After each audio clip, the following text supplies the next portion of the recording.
자, 우리 아까 시편 17편의 배경, 서론적인 내용을 살펴봤습니다. 17편 앞부분에 다윗은 스스로가 하나님 앞에서 내가 정직하다, 내 입술은 거짓되지 아니하다. 어떻게 보면 하나님 앞에 그렇게 자기가 잘났다라고 고백할 수 있을까라는 이런 의문이 듭니다. 근데 지금 다윗이 그런 고백하는 것은 다윗이 완벽한 사람이어서가 아니에요. 하나님 앞에서 절대적으로 의로운 사람이어서 그렇다는 이야기가 아닙니다. 어떤 다른 사람에 비해서 비교했을 때 다윗이 정직하고 그리고 거짓되지 않게 살려고 노력했다라는 얘기지, 완벽하게 의롭고 정직하다라는 내용이 아니에요. 자, 그런데 이 다윗은 이렇게 아주 어려운 위기와 고통의 시간들을 많이 보냈어요. 근데 이 위기와 고통의 시간을 보내면서 그런 이 위기와 고통 속에서도 어떻게 살아야 과연 복 있는 사람이 될 수 있는지를 아는 사람이 누구냐? 바로 이것이 다윗이에요. 그래서 이 시편 1권의 서론, 복 있는 사람은 어떻다기요?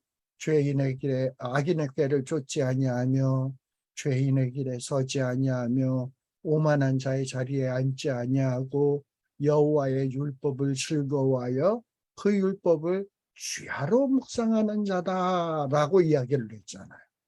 그래서 이 복 있는 사람은 악한 것은 쫓지 않고 하나님의 말씀을 주야로 묵상하는 자가 이게 복된 사람이다라는 거예요. 이렇게 해서 다윗은 항상 이렇게 악한 것, 죄, 그리고 악인의 꾀 이런 데 가려고 그런 데를 따르지 아니하고 늘 다윗은 물론 100%는 아니지만 그래도 그냥 힘을 다해서 하나님의 율법을 즐거워하며 그 율법을 주야로 묵상하고 거기서 깨달은 대로 살려고 노력했던 자가 누구냐? 다윗이에요.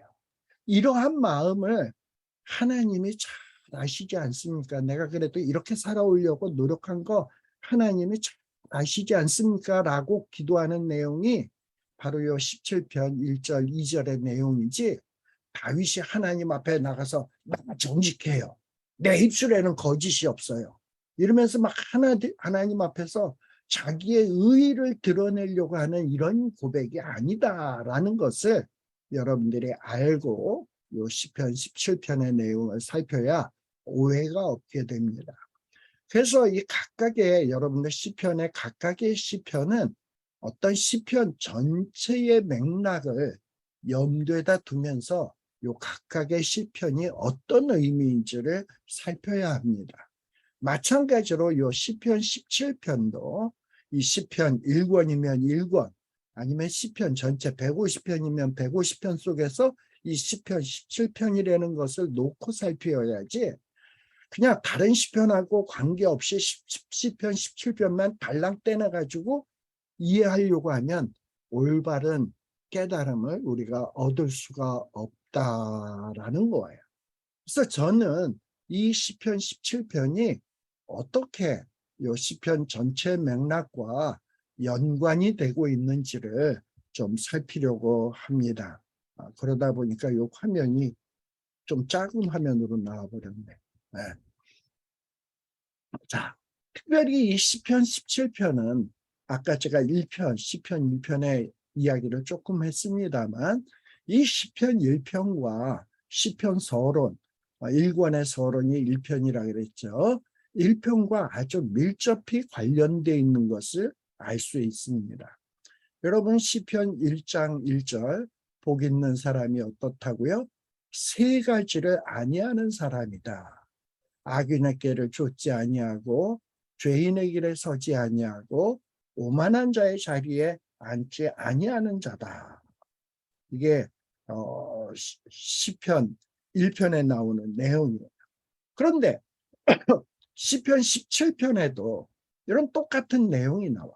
시편 17편 4절에 보게 되면 사람의 행사로 논하면, 자기의 어떤 이 행동, 행위로 논하면 다윗은 어떠했다고요? 나는 주의 입술의 말씀을 쫓아 사람의 행위로 논하면 첫째, 자기는 강포한 자의 길에 행치 아니하였다. 시편 1편에서는 악인의 꾀를 쫓지 않는다. 죄인의 길에 서지 않는다. 오만한 자의 자리에 앉지 아니한다. 아무튼 죄의 길에 있지 아니한다라는 얘기죠. 그런데 시편 17편에서도 17편 4절에서도 뭐라고 되어 있냐? 나는 강포한 자의 길에 행치 아니한다 라고 하는 거예요. 그러니까 악한 자의 길에 행치 않았다라는 거예요. 그리고 또 행사로 논하면 어떠했냐? 주의 입술의 말씀을 쫓아 스스로 삼갔다라고 되어 있는데, 여러분들 시편 1편에서는 뭐라고 되어 있습니까? 복 있는 사람은 여호와의 율법을 즐거워하여 그 율법을 주야로 묵상하는 자다. 시편 17편 4절에서는 나는 주의 입술의 말씀을 쫓아 스스로 삼갔다. 즉 하나님의 말씀을 쫓아서 살았다라는. 근데 시편 1편에서는 복 있는 사람은 어떻다? 율법을 즐거워하여 그 율법을 주야로 묵상하는 자다. 그리고 시편 17편 5절에도 보면 나의 걸음은 어떠했다? 다윗의 인생의 걸음걸이는 하나님의 말씀을 순종하는 길을 걸었다라는 것. 주의 길을 굳게 지키고 좌우로 치우치지 아니하고 실족지 아니했다. 근데 시편 1편에서는 복 있는 사람은 어떻다고요? 여호와의 율법을 즐거워하여 그 율법을 주야로 묵상하는 자다라고 돼 있어요. 이런 걸 보면 시편 17편이나 1편의 내용이 말만 좀 다르다 뿐이지 굉장히 비슷한 내용이로구나 라는 것을 알 수 있어요. 이렇게 다윗은 악한 것을 쫓지 아니하고 하나님의 율법을 쫓으며 율법의 길을, 말씀의 길을 굳게 지켰던 사람입니다. 그러면서 그 율법을 죄로 묵상했던 자예요. 그런데 이 시편 17편에 보면 다윗이 얼마만큼 하나님의 말씀을 주야로 묵상했는지 하는 이런 흔적 같은 것을 우리가 시편 17편에서 발견해낼 수 있습니다. 특별히 이 시편 17편에 보면 7절에 보면 이런 말이 나와요. 주께 피하는 자는 그 일어나 치는 자에게서 오른손으로 구원하시는 주여, 주의 기이한 인자를 나타내소서. 나를 눈동자같이 지키고 주의 날개 그늘 아래 감추사. 뭐 이런 표현들이 나와요. 그래서 여기서 특별히 주목할 단어는 오른손, 하나님의 오른손으로 구원해 주소서. 구원하시는 주여, 오른손으로 구원하시는 주여. 그래서 하나님이 오른손으로 구원해 주신다라는 이런 생각을 하고 있어요. 그리고 하나님은 어떤 분이다? 기이한 인자를 나타내는 분이다 라는 고백을 하고 있어요. 또 17편 8절에 보면 하나님은 나를 눈동자같이 지키고 주의 날개 그늘 아래 감춘다라는 표현이 나와요. 자, 이런 표현은 어떻게 해서 이런 표현을 할 수 있게 되었는가 하는 것은 다윗이 율법의 말씀을 주야로 묵상했기 때문에 이런 단어들이 툭툭 튀어나오는 거예요. 그럼 도대체 율법에 어떤 말씀을 묵상했길래 오른손, 기이한 인자, 눈동자같이 지키시고 주의 날개 그늘 아래 감추사 이런 표현이 나오게 되었는가? 이것은 율법의 말씀, 특별히 오경 가운데 출애굽기 그리고 신명기의 말씀에 보면 이런 표현들이 나오는 것을 볼 수 있습니다. 특별히 출애굽기 15장은 이스라엘 백성들이 이제 출애굽을 해가지고 이 홍해를 건너죠. 애국 군대가 막 쫓아오는 그 다급한 순간에 하나님께서 홍해를 쫙 가르시고 이스라엘 백성들을 홍해를 딱 건너게 하시고, 그리고 추격하는 애국 군대가 홍해 안으로 막 따라 들어오니까 바닷물을 탁 덮으셔서 애굽 군대를 수장시키시고 이스라엘 백성들을 무사히 애굽 땅에서 벗어나게 해준 사건을 잘 알죠. 그 내용이 14장까지의 내용이고요. 그리고 15장은 그런 놀라운 하나님의 기적을 체험한 이스라엘 백성들이 미리암이 막 꽹과리를 치면서 이스라엘 백성들이 찬양하는 내용이 바로 요 출애굽기 15장입니다. 그런데 이 15장 11절에 보면 여호와여 신중에 주와 같은 자 누구니까 주와 같이 거룩하며 영광스러우며 찬송할 만한 위엄이 있으며 그 다음 기이한 일을 행하는 자가 누구니까 라면서 이스라엘 백성들이 찬양을 해요. 방금 전에 이스라엘 백성들이 눈으로 목도했던 것이 뭡니까? 홍해를 가르시는 하나님. 그리고 그 무시무시한 애국 군대를 그 홍해 바다를 꽉 덮으셔서 한순간에 몰살시키시는 심판하시는 그 하나님의 모습을 봤잖아. 그 모습을 보았던 이스라엘 백성들이 하나님을 향하여 뭐라고 찬양하는가? 기이한 일을 행하시는 자가 누구냐? 오직 우리 하나님 아니냐라고 찬양하는 거예요. 그리고 12절에서는 출애굽기 15장 12절에서는 주께서 무슨 손? 오른손을 드신즉 땅이 그들을 삼켰나이다. 애국 군대를 확 물을 덮어서 삼켜버렸단 말이죠. 뭐가? 하나님의 오른손. 그래서 오른손은 구원의 손이야.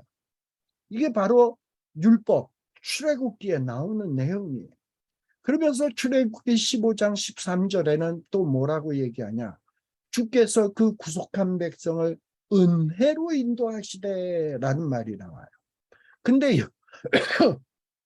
출애굽기 15장 13절에 나오는 요 은혜로 구속하신 백성을 은혜로 인도하시되라는 말이 우리 한글 성경에는 은혜로라고 되어 있지만 히브리어로는 뭐로 되어 있는 말이냐면 헤세드라는 말이에요. 인자라는 말이에요. 인자. 자, 그런데 우리 아까 시편 17편 7절의 내용이 뭐라고요?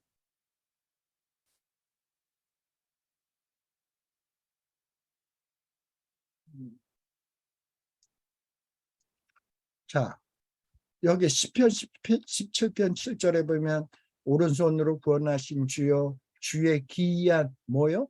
인자. 바로 요 인자라는 이 말이 출애굽기 15장 13절에 은혜라는 말하고 똑같은 말이야. 히브리어로 헤세드, 요것도 헤세드라는 말이에요. 그러니까 출애굽기 15장 13절에 하나님께서 구속하신 백성을 뭘로 인도하신다? 헤세드로 인도하신다라는 말이에요. 이 헤세드라는 말이 인자라는 말이 뭔지 아세요? 헤세드라는 말은 어떻게 보면 한국말로 잘 번역하면 가장 좋은 말은 충성이에요. 충성. 대가를 바라지 않는 충성이라는 말이 헤세드라는 말이에요. 특별히 이 충성은 뭐에 대한 충성이냐? 약속한 것에 대해서 대가를 바라지 않고 충성하는 거예요. 하나님은 이스라엘 백성들의 조상인 아브라함과 이삭과 야곱에게 우리 지난 시간에도 공부했습니다만 지난 시간 시편 공부하면서도 제가 출애굽기 32장 33장 얘기하면서 이스라엘 백성들에게 하나님이 주시겠다고 약속한 것이 세 가지가 있다 그랬죠. 땅 주시겠다. 후손을 번성시켜 주시겠다. 너희와 함께 하겠다라는 그 약속을 아브라함과 이삭과 야곱에게 주셨어요. 그리고 이것은 아브라함과 이삭과 야곱에게만 주신 약속이 아니라 아브라함과 이삭과 야곱의 후손들, 이스라엘 백성 전체에게 약속하고 있는 거예요. 그리고 이스라엘 백성만이 아니에요. 민족적 이스라엘 백성만이 아니라 아브라함의 믿음의 후손, 우리들에게도 동일하게 하고 있는 약속이에요. 하나님은 우리에게 땅 주시겠다. 또 뭘 주시겠다? 후손을 번성시켜 주시겠다. 그리고 함께해 주시겠다라는 약속을 하고 있어요. 그래서 하나님은 이스라엘 백성들을 출애굽을 해서 광야로 인도를 하실 때 뭐에 근거해서 이스라엘 백성을 인도하시냐? 하나님이 땅 주신다 그랬잖아. 그러니까 애굽 땅에서 끄집어내서 가나안 땅으로 인도해야 되는 거야. 그리고 그 인도할 때 하나님이 뭐 하겠다고 약속했어요? 함께 하겠다고 약속했잖아. 그리고 이스라엘 백성들을 진멸시키지 않고 번성시키겠다고 약속했잖아. 그 약속에 근거해서 이스라엘 백성들을 인도한다 이 말이에요.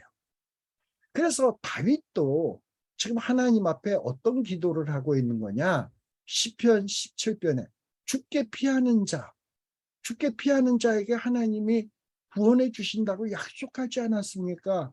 특별히 하나님이 출애굽을 할 때 이스라엘 백성들을 약속에 근거해서 오른손으로 구원하셨듯이 나도 지금 죽게 피하고 있으니 오른손으로 구원해 주시고, 과거에 하나님이 약속에 근거해서 이스라엘 백성들을 홍해를 쫙 가르고 애굽의 그 소나기에서 이스라엘 백성들을 구원해 주셨던 그 기이한 인자, 그 인자를 나타냈던 것처럼 나에게도 지금 사울과 같이 저 잔인한 사자와 같은 자가 나를 쫓아오고 있는데, 내가 그래도 하나님 앞에 정직하게 살려고 노력했고 말씀대로 살려고 했으니 하나님이 나와 함께해서 하나님의 의로운 오른손으로 나에게 기이한 인자를 나타내야 되는 것 아닙니까? 라고 기도하고 있는 거예요. 그리고 하나님은 이렇게 인자를 쫓아서 이스라엘 백성들을 어떻게 인도했습니까? 어, 시편 17편 8절에 보면 나를 눈동자같이 지키시고 주의 날개 그늘 아래 감추사. 이 표현도 이 다윗이 율법의 말씀을 묵상했기 때문에 그래요. 우리 여기 나를 눈동자같이 지키시고라는 표현은 신명기에, 모세의 율법 신명기 32장 10절에 나오는 표현이에요.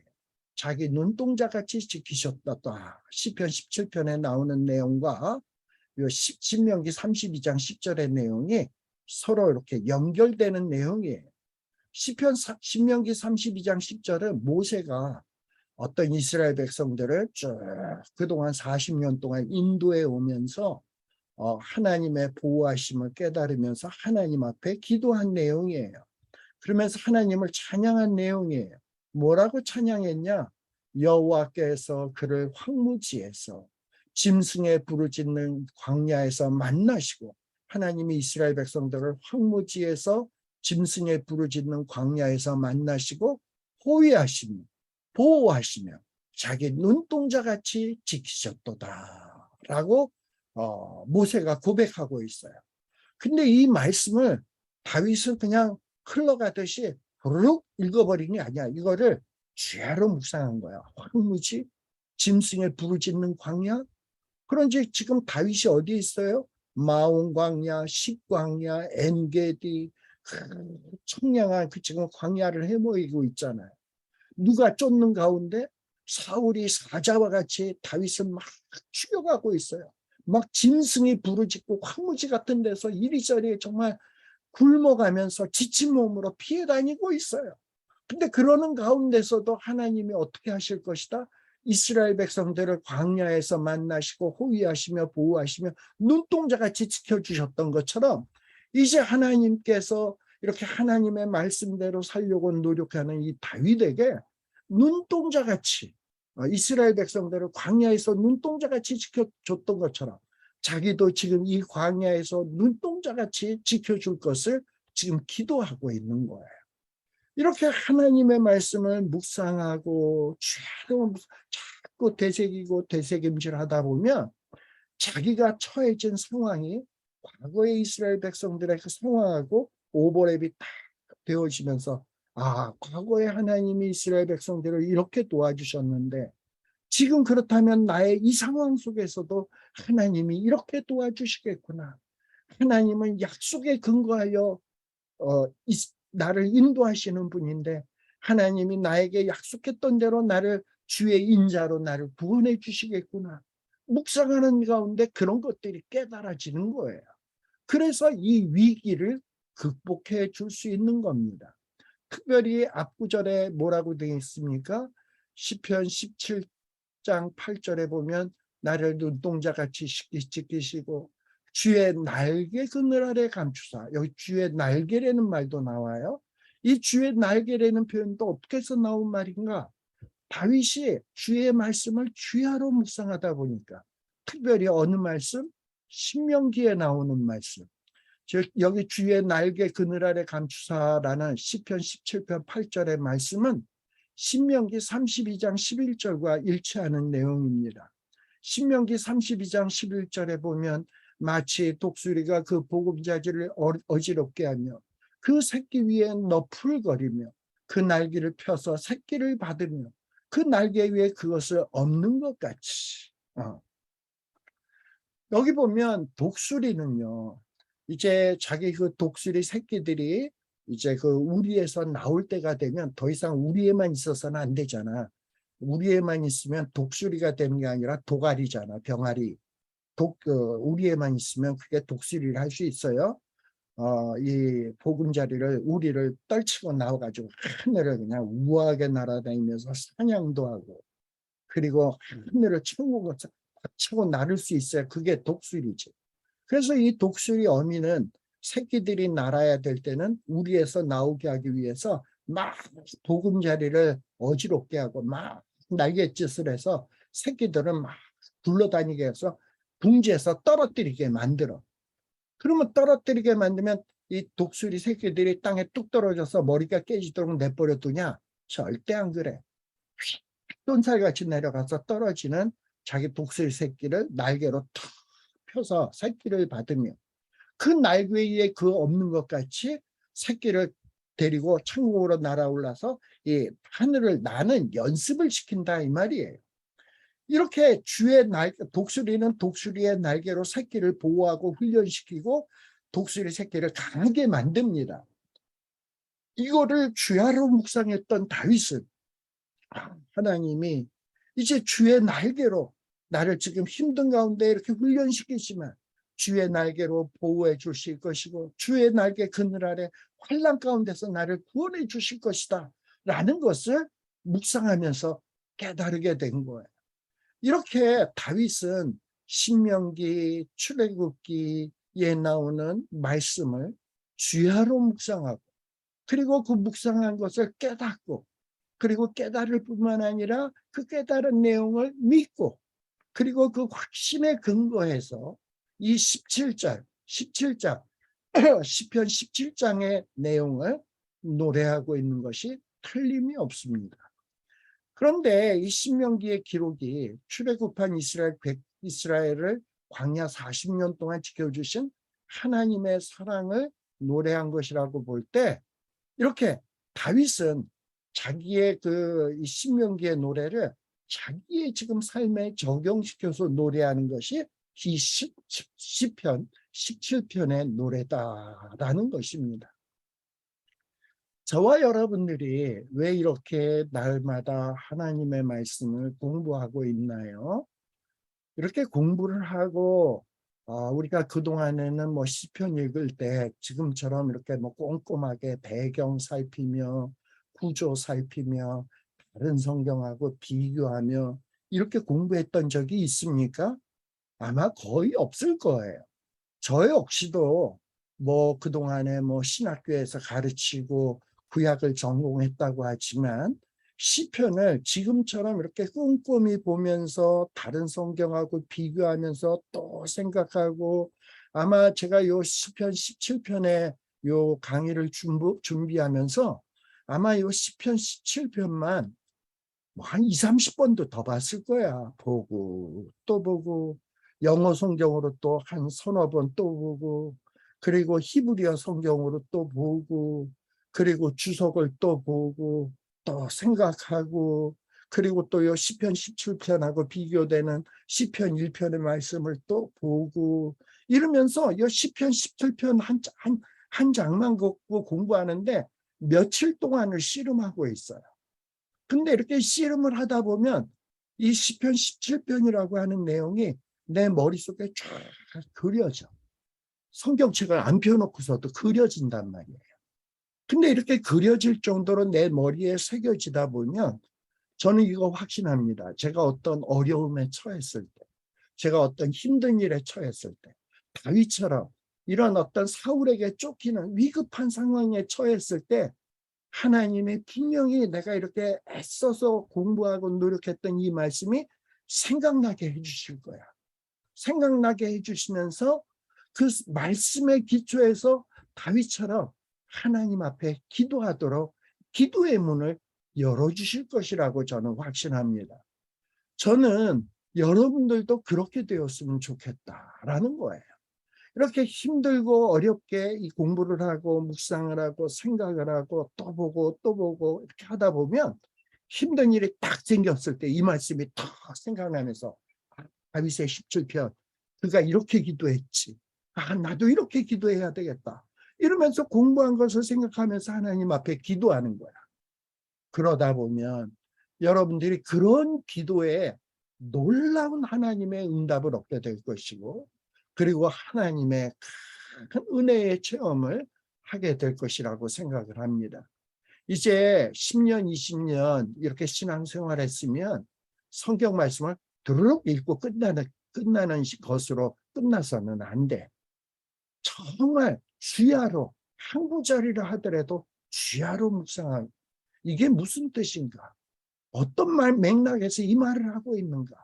다윗이 이전에는 어떤 마음에서 이런 얘기를 했는가를 생각하고 또 생각하면서 우리들이 이 말씀을 묵상해 가야 이 말씀이 은혜가 있을 것이다라는 생각을 하게 됩니다.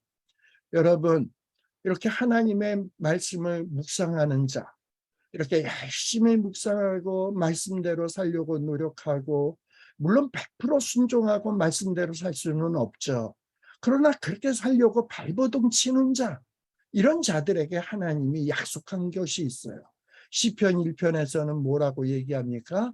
이렇게 하나님의 말씀을 주야로 묵상하는 자는 시냇가에 심은 나무, 이거 시냇가에 물이 졸졸졸 흐르는 그 시냇가에 확 하고 뿌리 깊게 심겨진 나무예요.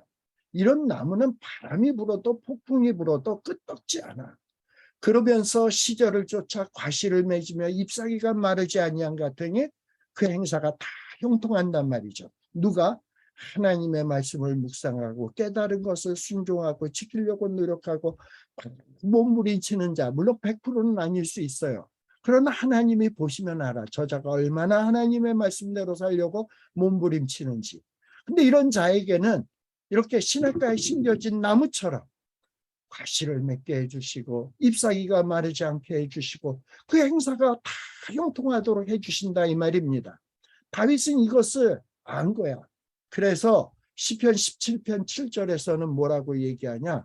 나는 지금 하나님의 말씀대로 살았고 말씀을 묵상하면서 살았고 그리고 거짓 없이 살려고 노력했는데 그래서 이렇게 죽게 피하고 있습니다. 그러니 하나님이 약속하신 대로 나를 시냇가에 심겨진 나무처럼 주의 오른손으로 이스라엘 백성들을 애굽 땅에서 구원하셨던 것처럼 그 홍해를 가르시고 그 구원해 주신 것처럼 그 하나님의 오른손으로 기이한 인자를 나타내서 나를 구원해 주소서. 그리고 하나님이 신명기에서 약속했던 것처럼 나를 눈동자같이 지켜주시고 주의 날개 독수리가 날개로 새끼를 보호하듯 주의 날개 그늘 아래 나를 감추어 주소서. 그리고 나를 압제하는 악인과 나를 애워싼 극한 원수에서 벗어나게 해서 하나님이 그 행사가 다 형통하게 해주신다고 했는데 그 약속을 주의 인자를 쫓아 지켜주옵소서. 그리고 하나님이 저 악인을 넘어뜨리시고 주의 칼로 악인에게서 나의 영혼을 구원하여 주소서라고 이렇게 시편 17편에 기도하고 있는 겁니다. 이렇게 시편 17편 7, 8, 9절에 보게 되면 요 7, 8, 9절은 아무렇게나 해서 나오는 기도가 아니구나. 요 7, 8, 9절에 나오는 13절에 나오는 이 기도의 내용은 다윗이 평소에 하나님의 말씀을 묵상했기 때문에 출애굽기 15장의 말씀을 묵상을 했고 신명기 32장의 말씀을 묵상했고 그것을 묵상하고 소가 되새김질 하듯이 되새기고 했기 때문에 이게 마음속에 꽉 있다가 위기시에 푹 튀어나오면서 하나님 앞에 기도한 내용이로구나 라는 것을 우리가 알 수 있습니다. 그래서 저와 여러분들도 이렇게 힘들고 어려울 때 다윗처럼 하나님의 말씀을 묵상했던 것이 뚝 튀어나와 가지고 하나님 앞에 기도할 수 있기를 원합니다. 자, 그런데 이렇게 의로운 자는 하나님의 말씀을 묵상하면서 그리고 묵상하고 깨달은 바가 위기 시에 생각나서 그 생각난 말씀에 근거해서 하나님 앞에 피하고 기도합니다만, 악인은 어떠하냐? 악인은 시편 1편에 보면 뭐라고 얘기합니까? 악인은 그렇지 않대. 이렇게 다윗처럼 하나님의 말씀을 묵상하고 그리고 말씀대로 살고 힘들 때 하나님께 피하고 그리고 말씀에 근거해서 기도하고 이런 생활을 하지 않고, 악인은 그렇지 않고 어떠하다? 바람에 나는 겨와 같다. 이 세상의 사조, 풍조, 그리고 유행에 따라 왔다 갔다 하는 거야. 하나님의 말씀을 따라 살려고 하는 것이 아니라 세상의 풍조와 사상과 자기 소견에 오른 대로 살려고 노력하는 자들이야. 그러니까 이리 갔다 저리 갔다 하는 거지. 바람에 나는 겨와 같아요. 이런 자들은 심판의 바람 앞에서도 휙휙 날아가는 겨와 같아요. 악인은 그렇다는 거야. 또 악인은 어떠하냐? 저희가 자기 기름에 잠겼다. 여기 자기 기름에 잠겼다라는 것은 아주 뭡니까? 지각이 없다라는 거야. 아무 생각이 없다는 거야. 아주 기름기가 꽉 쪄가지고 비판의식도 없고 자기를 성찰하는 마음도 없고 그저 여기가 좋사오니 그냥 그러면서 배가 띵띵 기름에 차올라가지고 그냥 아무 생각 없이 살아가는 거야. 하나님에 대한 생각도 없고 심판에 대한 생각도 없고 종말에 대한 생각도 없고 뭐가 의인지 뭐가 진리인지 뭐가 악인지 뭐가 부정한 것인지 이런 생각이 전혀 없어. 그저 짐승처럼 먹고 자고 싸고 시집가고 장가가고 사고 팔고 돈 벌고 그저 자식 새끼에게 뭐 물려줄까 여기에만 본능에 따라 사는 자들, 자기의 기름에 잠긴 자가 바로 그런 자들이야. 그들의 생각과 사상 속에는 하나님이 없어. 그러다 보니 그 입으로 뭐라고 얘기하냐? 하나님이 있기는 어디 있냐? 하나님은 없어. 그냥 내 소견에 오른 대로 살면 되는 거야. 이러면서 하나님을 무시하면서 지잘났다고 이야기하는 자들이 누구다? 악인이다. 그리고 이 악인들은 하나님의 말씀대로 살고 의롭게 살려고 하는 사람들을 핍박을 해요. 왜? 자기네들이 이렇게 하나님을 부정하기는 하지만 그러나 속마음에 하나님이 살아계신다라는 것이 좀 있기도 있단 말이지. 그러다 보니까 하나님을 믿는 사람들이 미워. 악한 마음에 그들이 미워. 그러니 괜히 핍박하는 거야. 그래서 하나님의 사람들이 걸어가는 것을 주목하고 애워싸고 땅에 넘어뜨리려 한다 이 말이죠. 마치 사울이 다윗을 넘어뜨리려 하는 것처럼 세상 사람들이 우리를 넘어뜨리려 하는 것처럼 그러하다 이 말이죠. 그들은 마치 뭐와 같다? 움킨 것을 찢으려는 사자 같다. 아주 힘이 넘치는 젊은 사자 같다. 그런데 은밀한 곳에 엎드려 가지고 이 하나님의 백성들, 하나님의 자녀들을 삼키려 하고 있다 이 말입니다. 이게 누구다? 악인이다. 악인. 그리고 또 악인은 어떤 자들이냐? 이 악인들은 금생에서 저희 분깃을 받은 세상 사람이란 말이 나와요. 지금 우리가 살고 있는 이 땅에 발딛고 사는 세상에서 악인들도 나름 재물도 있고 집도 있고 재산도 있어요. 근데 그들은 그게 전부야. 자기의 전부로 생각하는 게 물질 돈이야. 집이고 그리고 자기네들의 가진 것, 이게 전부예요. 그리고 그들은 어떻게 생각하냐? 그것도 근데 사실은 누가 준 거냐? 주님이 준 거예요. 주의 재물로 배를 채우심이 있고 하나님이 채워주신 거예요. 근데 그들은 그 재물이 전부인 줄 알고 그리고 그 재물이 전부인 줄 알고 자기네들인 자녀가 전부인 줄 알고 재물, 자녀로 만족하고 그리고 자기들이 그 재물을 쓰고 살다가 남으면 그 남은 것을 자기의 자녀들에게 물려주는 것. 그게 인생의 전부야. 이 악인들의 인생의 목표가 이게 다야. 여러분들의 인생의 목표는 뭡니까? 돈 많이 벌어서 정말 아새끼들한테 잘 먹고 잘 살아라 물려주고 나면 이게 성공한 인생입니까? 내 인생의 목적을 성취하는 것입니까? 만일에 그것이 인생의 전부라면 그것은 악인이에요. 악인은 금생에서 받은 분깃, 하나님이 주신 재물로 채우심을 잊고 그걸로 만족하고 또 자기들이 낳은 자녀로 만족하고 그 자기들이 그동안 쓰다가 남은 것을 자녀들에게 물려주는 것을 생애 전부의 목적으로 살아가는 자. 그리고 하나님에 대해서는 아무 생각이 없고 하나님이 있기는 어디 있어? 교만이 많아. 그러면서 하나님을 믿는 자들을 핍박하는 자들. 이런 자들이 악인이에요. 이런 자들은 바람에 나는 겨와 같아요.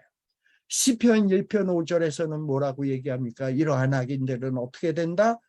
하나님이 심판을 하시게 되면 견디지 못하며 그리고 이러한 죄인들은 어떻게 된다? 회중에 들지 못하리로다 라는 거예요. 그러나 시편 17편 3절에 보면 의인은 어떻습니까? 하나님은 악인을 대항해서 넘어뜨리시고 주의 칼로 악인에게서 이 의로운 자들의 영혼을 구원하실 겁니다. 다윗은 이것을 확신하고 있었어요. 시편 1편 6절에 보면 대저 의인의 길은 여호와께서 인정하시나 악인의 길은 망하리로다. 다윗은 뭘 깨달았냐? 나는 이렇게 하나님 앞에 의롭게 살았는데 시편 1편에 보면 이런 자는 하나님이 인정한다.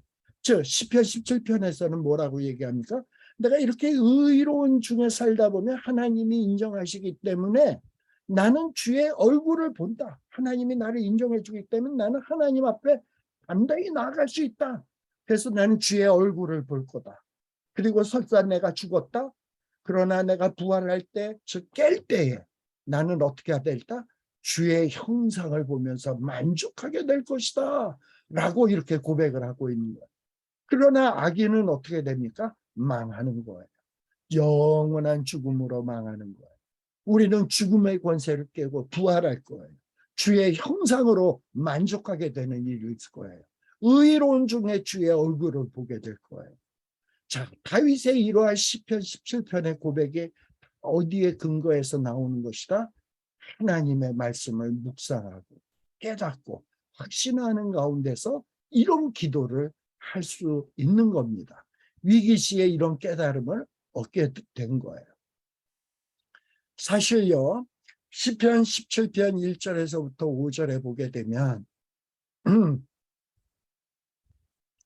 다윗은 분명히 어떻게 보면 자기는 정직하다. 내 입술에는 거짓이 없다. 이렇게 고백하는 거 보면 죄 짓지 않고 산 것 같은 생각이 들게 합니다. 그런데 과연 죄 짓지 않고 살았을까? 그렇지는 않죠. 그런데 다윗이 이런 고백을 하는 이유가 과연 무엇일까? 물론 다윗도 자기 자신이 완벽한 인간 아니라는 것은 알아요. 그러나 다윗은 나름 그래도 하나님의 감동으로 된 하나님의 말씀, 물론 이 당시에 하나님의 말씀은 율법책이겠죠. 이 율법의 말씀을 주야로 묵상했던 자예요. 그리고 묵상한 말씀을 깨닫고 믿고 그래서 위기 시에 하나님께 피하려고 노력했던 자가 누구냐 하면 다윗이에요.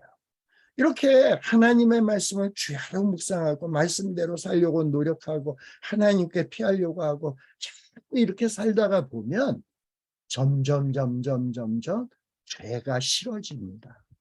죄 짓지 않고 살 수 있게 돼요.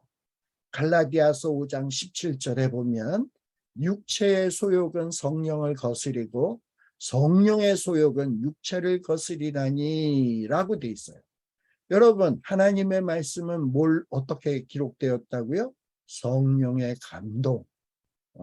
그러니까 성령님이 원하는 대로 기록된 책이 이게 성경 말씀이야. 그러니까 이 성경 말씀에는 성령의 소욕으로 가득 차 있어. 그러니까 이 성경 말씀을 막 사모하면서 성경 말씀대로 살려고 하는 자는 뭐냐? 성령의 소욕대로 살려고 노력하는 사람이야. 근데 이런 사람은, 성령의 소욕대로 사는 사람은 육체를 거스려. 육체의 죄악, 죄인에게, 악인에게 오만한 자의 자리를 앉지 않아. 여호와의 율법을 주야로 묵상해. 이렇게 돼 있어요. 이렇게 성령을 쫓아서 살다가 보면 죄와 점점 멀어지게 돼 있습니다. 사실 우리가 예수 믿고 예수님이 보내주신 성령님의 가르침을 따라서 살려고 노력하다 보면 죄 안 짓고 사는 것이 정상입니다. 여러분, 로마서 6장에 보면 이런 내용이 잘 나와 있어요. 우리가 예수님과 함께 십자가에 못 박혔다라는 것이 무엇을 의미하는 거냐? 우리가 예수와 함께 십자가에 못 박혔다는 것은 죄의 몸이 이제 멸했다는 거예요. 예수님과 함께. 그리고 다시는 이제 우리가 어떻다? 죄의 종로를 타지 않는다는 거예요. 죄값을 치렀기 때문에. 우리는 더 이상 죄의 종로를 타서는 안 돼요. 예수 믿는 자는. 그리고 로마서 6장 7절에서는 뭐라 그러냐? 우리는 이제 예수를 믿게 되면 어떻게 된다? 죽은 자가 죄에서 벗어난다라는. 예수 믿게 되면 죄에서 벗어나야 돼. 그리고 또 어떻게 된다? 로마서 6장 9절에 보게 되면 뭐라고 되어 있냐면, 이제는 죄의 싹신 사망이 더 이상 우리를 주장할지 못하게 되는 거예요. 이게 예수 믿는 자의 삶이에요. 또 로마서 6장 11절에 보면 뭐라고 되어 있습니다. 뭐라고 되어 있습니까? 우리가 예수를 믿게 되면 우리 자신은 이제 죄에 대해서 죽은 자예요. 그리고 예수 안에서 하나님에 대하여는 산 자예요. 그리고 로마서 6장 12절에는 이제 우리가 예수를 믿게 되면 죄로 너희 죽을 몸에 왕노릇하지 못하게 하여 몸의 사욕을 순종치 말아라.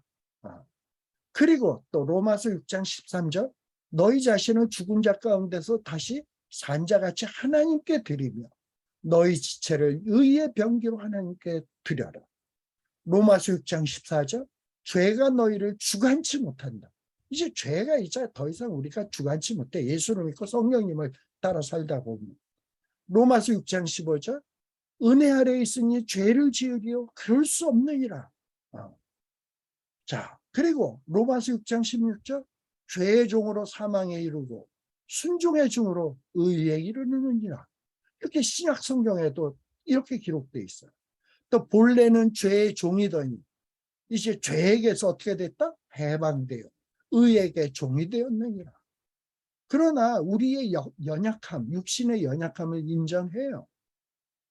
우리의 육신이 연약함으로 내가 사람의 예대로 말하노니 전에 너희가 너희 지체를 부정과 불법에 들여 불법에 이른 것 같이 이제는 너희 지체를 의에게 종으로 들여 거룩함에 이르라. 육신이 연약해요. 그러나 하나님의 말씀을 묵상하고 말씀과 씨름하고 순종하려고 노력하는 것이 뭐냐? 의의 종으로 드리는 거예요. 거룩함으로 나아가는 거예요. 이럴 때 우리가 죄에서 점점 멀어지게 되고, 로마서 6장 22절, 죄에게서 해방되고 하나님께 종이 되어 거룩함에 이르는 열매를 얻었으니 이 마지막은 영생이라. 우리 아까 로마서 시편 마지막 절에 뭐게 되었습니까? 이렇게 거룩함에 이르게 되면 어떻게 된다? 나는 의로운 중에 주의 얼굴을 보리니 깰 때에 거룩한 주님의 형상으로 만족하게 될 것이다 라고 다윗이 고백하고 있지 않습니까? 이렇게 다윗은 하나님의 말씀대로 살았던 사람입니다. 그러나 악인은 어떠하다? 악인은 어떠하냐? 악인은 다윗의 삶과 같지 않습니다. 영적 일에 무감각해요. 아까 저희가 자기의 기름으로 잠겼다라고 했죠. 아무 생각 없어. 그냥 배부른 게 최고야. 짐승하고 똑같아. 그리고 그 입으로 하나님이 있기는 어디서 교만이 말해. 이게 악인이에요. 그리고 악인은 어떠하다? 잔인하다. 강포하다. 11절 12절에 시편 17편 11절 12절에 나오는 내용이에요. 악인의 모습이 어떠하다고요? 이렇게 다윗과 같이 의로운 자가 걸어가는 것을 애워싸며 주목하고 땅에 넘어뜨리려 하는 자가 누구냐? 악인이다. 악인은 12절에 보면 움킨 것을 찢으려 하는 사자 같다. 은밀한 곳에 아주 그냥 은큼하게 엎드려 있다가 덮치는 사자 같다. 그리고 악인은 어떤 자들이다? 이렇게 잔인하고 강포하고, 또한 악인은 오로지 뭐에만 관심이 있다? 세상 일에만 관심이 있다. 이생의 일에만 관심이 있다. 금생에서 저희 분깃을 받은 세상 사람. 이 세상 사람은 금생에서 받은 분깃에만 관심을 두고 살아. 주의 재물로 배를 채우심을 있고 자녀로 만족하고 그 남은 산업을 어린아이들에게 유전하는 자. 이게 악인이야. 이게 인생의 목적이야.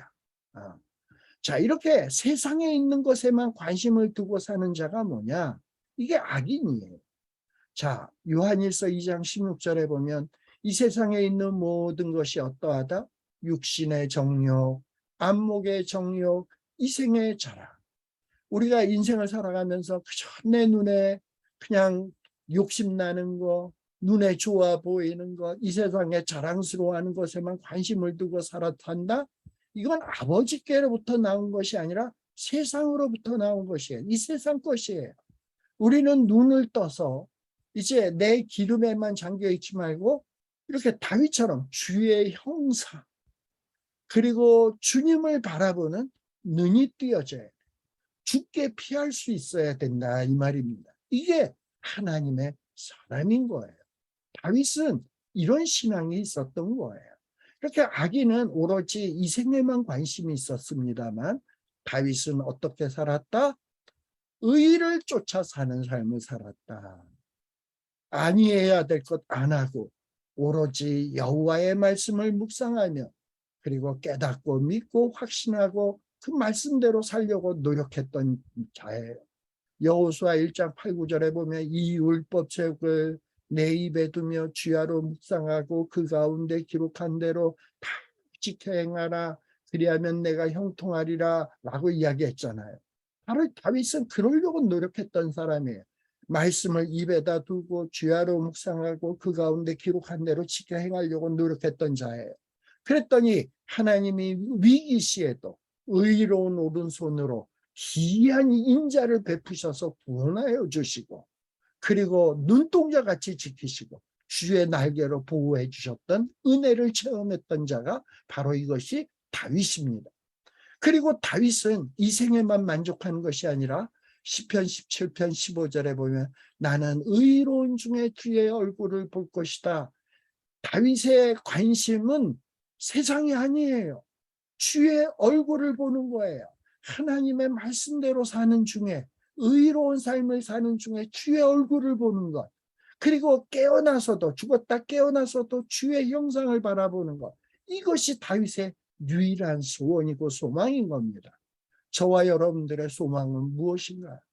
이렇게 다윗은 언약의 하나님의 말씀에 순종하면서 하나님의 얼굴과 얼굴을 맞대어 보는 것을 그저 소망으로 삼았던 사람입니다.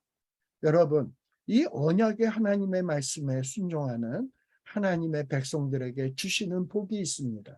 물론 이 복은 물질의 축복, 자녀의 축복일 수도 있습니다만 가장 귀한 축복은 뭐냐 하면 하나님의 형상을 보여주는 거예요. 그래서 하나님께서는 이스라엘 제사장들아 너희는 이스라엘 백성들에게 가서 저들에게 축복을 해줘라.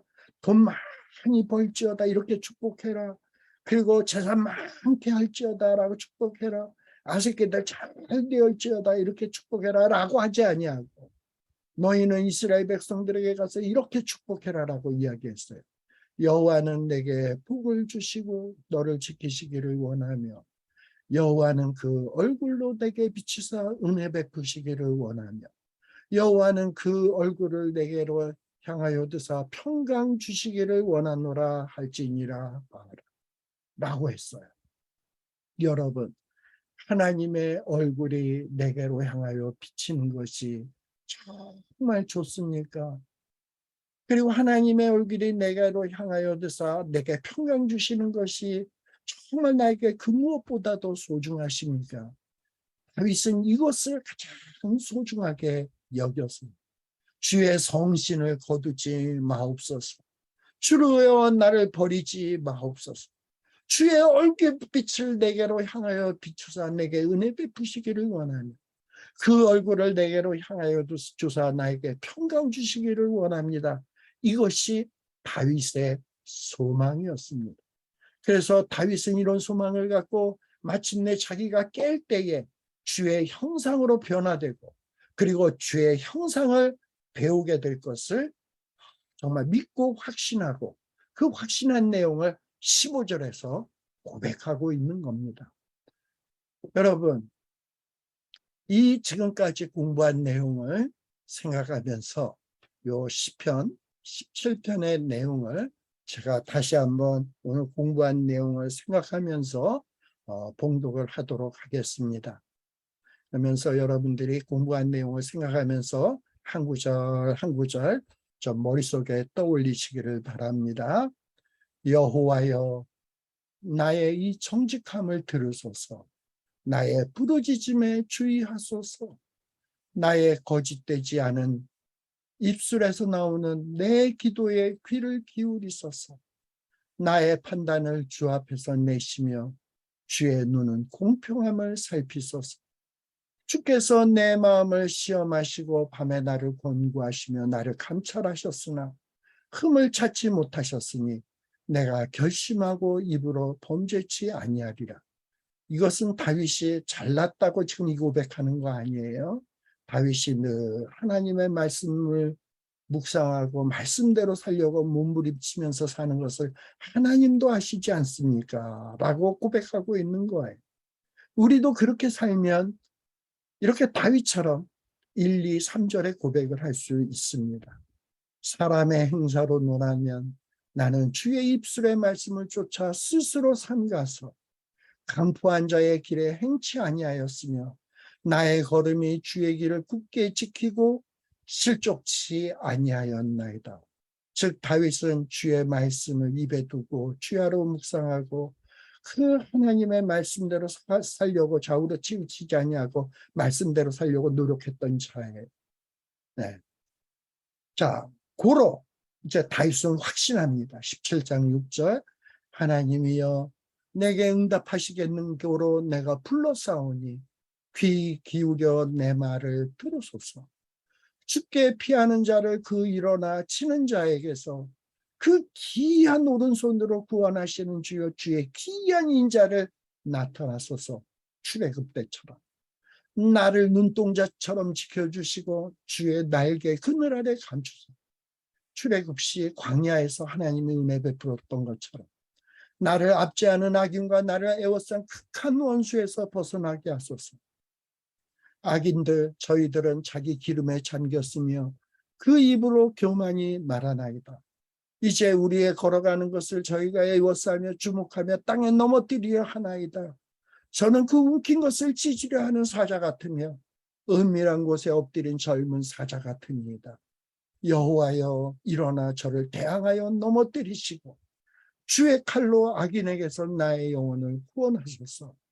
여호와여 금생에서 저희 분깃을 받은 세상 사람에게서 저 악인들에게서 나를 주의 손으로 구원하소서. 저 악인들 그는 주의 제물로 배를 채우심을 입고 자녀로 만족하고 그 남은 산업을 그 어린아이들에게 유전하는 자니이다. 나는 그렇게 살고 싶지 않습니다. 하나님만을 바라보겠습니다. 그러면 시편 17편 15절 나는 의로운 중에 주의 얼굴을 보리니 깰 때에 주의 형상으로 만족하리이다. 이러한 기도가 저와 여러분들의 기도 되어지기를 간절히 소망합니다. 기도하겠습니다. 하나님, 다윗은 완벽하진 않지만 무엇이 복 있는 길이를 잘 잘하는 사람이었습니다. 완벽하진 않지만 주의 말씀을 그래서 묵상을 했고 주야로 묵상을 했고 그 말씀을 따라서 살려고 몸부림치면서 살았습니다. 악인의 꾀를 쫓지 않았고 죄인의 길에 서지 아니하였고 오만한 자의 자리에 앉지 아니하고 강포한 자의 길에 서지 아니하고 주의 길을 따라 걸으며 살기를 노력했던 자였습니다. 따라서 그런 다윗의 마음을 아시는 하나님 앞에 담대히 나아가서 하나님, 내가 그래도 몸부림치며 하나님 바라보면서 살지 않았습니까? 그러니 하나님, 나에게 하나님이 약속하신 대로 기이한 인자를 내게 베풀어 주옵소서. 이 험하고 괴로운 위기에서 나를 구원해 주소서. 이 원수들에게서, 악인에게서 주의 그 오른손으로 구원해 주시옵소서 라고 다윗은 기도했습니다. 하나님, 우리도 인생을 살아가면서 많은 위기와 어려움이 있겠죠. 억울한 때가 있겠죠. 고통스러운 때가 있겠죠. 정말 살만 나지 않을 때가 있으리라 생각되어집니다. 그때에 세상 사람들처럼 이 세상에서 어떤 해결책을 찾으려 하지 말고 주 날개 아래로 피하는 저희들 되게 하여 주시고 눈동자같이 지켜주시는 하나님 앞으로 나아가게 하여 주시옵소서. 그리하여 하나님 앞에 다윗이 부르짖었던 것처럼 우리도 부르짖게 하여 주시고 정말 은혜를 체험하고 정말 하나님이 내게 응답하시겠구나, 하나님이 내 부르짖음에 귀를 기울이시겠구나, 그리고 이제 내가 깰 때에 주의 형상으로 만족하겠구나, 정말 내가 주의 형상을 뵙겠구나, 이런 찬양을 할 수 있는 저희들이 되게 하여 주시옵소서. 오늘도 귀한 말씀 주심을 감사하며 이 말씀이 늘 생각나게 하여 주실 것을 믿사옵고 예수님 이름으로 간절히 기원드리옵나이다. 아멘. 이상으로서 오늘 성경 공부를 마치도록 하겠습니다. 수고 많으셨습니다.